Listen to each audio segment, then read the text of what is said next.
The film opens with Jennifer Hills, a novelist who's decided to rent a remote cabin in the Deep South, so she could focus on finishing her novel. Along the way, she stops at a shop to get the keys to the cabin she'll stay at. At the shop, a man named Earl, the cabin owner, hands her the keys before instructing her how to get there. The man mentions the cabin is difficult to get to, but the view and peace are great. However, the longer she traveled through the countryside, the more confused the girl became. She then decides to make a stop at a gas station to fill her tank, and comes across 3 workers hanging around. They are Andy, Stanley, and Johnny, who tried to hit on her, but failed because this lady's all business. Instead, she tells him where she's headed, and asks him to pinpoint the exact way to her cabin, which we definitely shouldn't do. Noticing how attractive the girl is, Johnny attempts to make a move on Jennifer, but she accidentally makes him spill a bucket of fluid, causing Andy and Stanley, his friends, to laugh at him. As Jennifer drives off, Johnny's shame is clear to see. After the long stretch of road, Jennifer arrives at the totally not creepy cabin that will serve as her home for the next several months. She immediately unpacks her belongings and starts writing right away. The following day, Jennifer relaxes by the lake, right when she starts hearing noises coming from the woods. She doesn't pay much attention to them, because they're probably just crows. She then keeps writing on the porch of her cabin, until she hears sounds coming from the shed. Curious, she walks up to the shed to see what's going on, and finds nothing but various tools and canisters that spell the word poison. But our girl doesn't budge. Jennifer returns to the cabin, and not long after, she accidentally spills wine on her shirt, forcing her to wash it by the sink. Unbeknownst to her, somebody is videotaping her half naked. On the next morning, she goes for a run and comes across an abandoned house, and for some reason, she decides to explore it. However, she doesn't find anything interesting inside, and keeps going about her day. Up next, she returns to her cabin and wants to take a bath, but has to scrap the idea as she finds that the sink water runs brown, and the toilet is clogged. Jennifer proceeds to call in a plumber named Matthew to tell him her problem. But as if that wasn't bad enough, she drops her phone in the toilet, forcing her to dry it with a hairdryer. Matthew the plumber then comes to fix the bathroom, but it turns out that he has a speech problem and an intellectual disability, and Jennifer gives him an abrupt kiss out of gratitude. In the woods, Andy, Stanley, and Johnny hang out and kill fish for fun, while being recorded by Stanley. After leaving the house, Matthew joins the 3 men fishing in the woods nearby, who turn out to be his friends. Matthew then tells Johnny that Jennifer kissed him, but Johnny doesn't believe him, so Stanley confirms that it is real because this boy can't even lie. Creepily enough, Stanley shows them the video he took of Jennifer last night, which riles Johnny up. He begins saying that girls like Jennifer would love to be shown a good time, and insinuates that he's going to do something. Later that night, Jennifer still hears the strange sounds around the house, and becomes more uneasy about them. Jennifer hears a thud on her door, and finds a dead bird on her doorstep. The girl goes around the cabin to see if anyone's there, but she finds no one outside. But to her surprise, when she returns to her laptop, she finds a selfie of Johnny and his friends. Once she begins to freak out, Johnny and his friends enter the room, and he starts taunting her, while Stanley toting a handy cam. Johnny even drags Matthew into the room, even though he clearly doesn't condone any of this. Scared, Jennifer tries telling them that her boyfriend is coming soon, but that doesn't deter the men. They begin harassing her, and even start making fun of her writing, and start throwing lit matches on her. Johnny coerces her to drink, and she finally does out of fear. Meanwhile, Matthew curls up in the corner, not brave enough to stand up for her. The scene gets even more disturbing when Johnny asks her to show him her teeth. At first, this confuses her, but she finally does what he asked when he starts threatening her with a baseball bat. Up next, he pulls out a gun and shoves it into her mouth. Kiss. Oh shit. When the boys are laughing about it, and he walks up to Jennifer, but this time, she takes the bottle and smashes it against his knee, earning her the opportunity to take a pepper spray, and uses it to Stanley as she dashes outside. It allows her to escape into the woods and run to safety. When she runs through the woods, she runs into the town sheriff and Earl, the cabin's owner. In tears, she tells them everything about the assault that she has experienced recently and pleads for help. The sheriff then asks Earl to head back, and offers to accompany her back to the cabin to sort things out. As soon as they get there, they find that the cabin is empty, so the sheriff begins looking around. However, the sheriff suddenly starts judging her when he sees a weed joint and a broken alcohol bottle. He accuses her of not telling the truth about what happened, and she has no right to make false accusations about the men he knew since they were kids. Up next, the sheriff performs a body search, which surprisingly, is nothing more than an excuse to feel her up. They are interrupted by Johnny and his friends, who have just returned. The sheriff then begins assaulting her while the rest of the men watch. When she tries to fight back, Johnny holds her on chokehold and rips her pants off while forcing Matthew to take his clothes off. Initially, Matthew refuses, but finally slides down his pants out of fear. The men then hold her down and orders Matthew to force himself on Jennifer until he is satisfied, while Stanley records the whole thing. In the middle of it, the psycho sheriff even has the audacity to take a phone call from his little daughter. Afterwards, Matthew pukes his guts out, and sometime later, Jennifer uses what's left of her strength to make a run for the woods.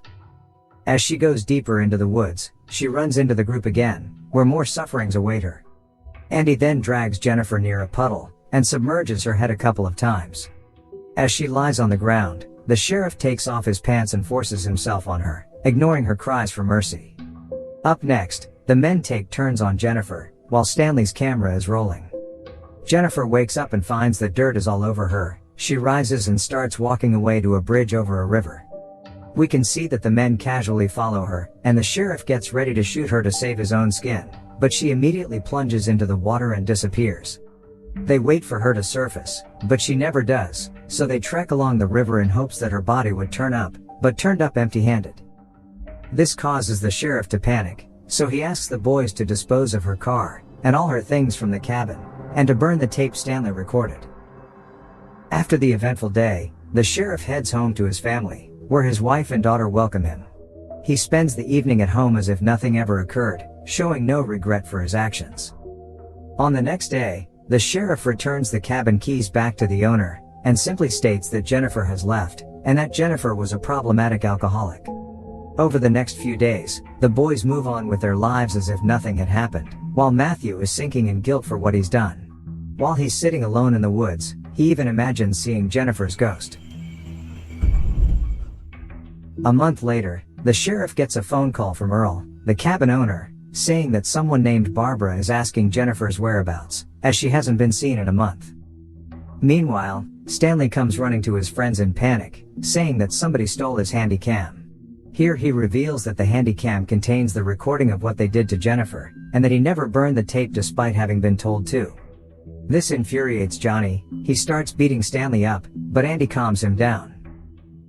That evening, Johnny is watching TV alone when he hears a thud on his door, and finds a dead bird there. Confused, he retreats, only to find another thud at his door. Pissed, he takes his gun and storms outside after the next thud, only to find one of Jennifer's sandals on his doorstep. He shoots wildly at thin air, and runs towards the shifting bushes across the yard but finds nothing. On the next day, the sheriff returns home to discover that someone has mailed his wife a tape, which is none other than the tape containing Jennifer's rape. This sends him on a spiral, and prompts him to start heading to Johnny's place. There, the enraged sheriff confronts the three, especially Stanley, thinking that he is playing a prank on him. Johnny concludes that Matthew is behind all this, because Matthew is nowhere to be found. Later that day, the sheriff goes out hunting with Earl. As they sit down to rest, You just enjoy it. Them funerals. he suddenly shoots the poor old man dead. The reason behind it is that Earl is one of the loose ends to the crime, as he saw the sheriff bring Jennifer back to the cabin with him. Meanwhile, a guilt-ridden Matthew wakes up in the abandoned cabin, and suddenly comes across Jennifer, sitting on the couch. Glad that she's still alive, he comes up to her and starts crying while telling her he's sorry. But of course that's not good enough. She takes out a rope and begins choking him. On that same day, Stanley and Andy take to the woods on their search for Matthew, until they hear the faint sound of music playing, which leads them to the same abandoned house Jennifer found at the beginning of the movie. Judging from its state, it appears that someone has been living there. While Stanley is out alone, he shockingly comes face to face with Jennifer, and as he steps closer, he gets caught on a bear trap and screams in pain. This prompts Andy to come to his rescue, only to be knocked out in the head by Jennifer. Sometime later, Stanley wakes up to find that he's been tied up to a tree stump. Jennifer takes her time by videotaping him, and force-feeding him a dead rat. Afterwards, she punctures hooks through his eyelids and tie them on the stump. While recording him, Jennifer gets a fish and spreads its insides all over Stanley's face. The scent of the fish guts attracts numerous crows that begin to peck him. After some time, his eyeballs are eaten by the birds, and he bleeds to death. While this is going on, Andy wakes up and finds himself tied on a few boards over a bathtub. The water in the tub keeps rising just as Jennifer enters to check on him. Wasting no time, Jennifer starts dunking Andy's head repeatedly in the water, ignoring his pleas for her to let him go. To make it more exciting for her, she pours some acidic substance in the water. She then removes a plank from underneath him, forcing him to hold his own body weight unless he wants to drown to death. And when he couldn't hold himself up anymore, he repeatedly sinks into the acidic water until he dies.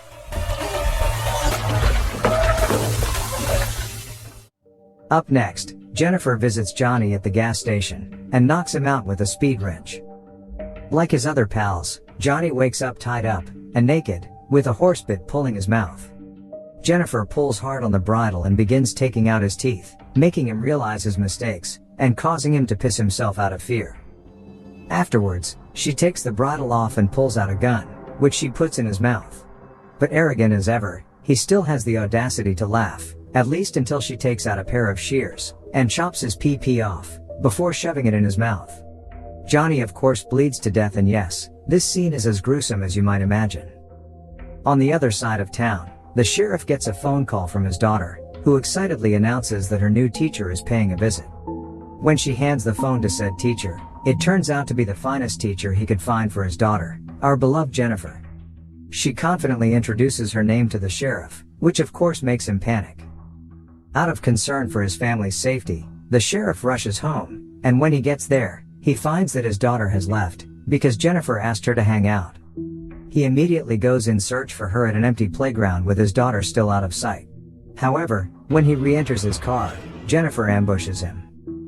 When he wakes up, he finds himself inside the cabin with a shotgun shoved inside his behind. Jennifer then shows up, and begins talking about how nice his daughter is, and how he could tolerate assaulting a woman. To torture him, Jennifer begins ramming the barrel deeper. Afterwards, she ties a string around the trigger, and reveals an unconscious figure sitting across the room, who is none other than Matthew. She ties the other end of the string to Matthew's wrist, so that if Matthew moves his arm, he'd pull the trigger. The sheriff pleads for his life as Jennifer walks out. Moments later, Matthew wakes up and begins stirring. And before the sheriff could warn him, Matthew! The trigger is pulled, and the two are shot dead, marking the end of the movie.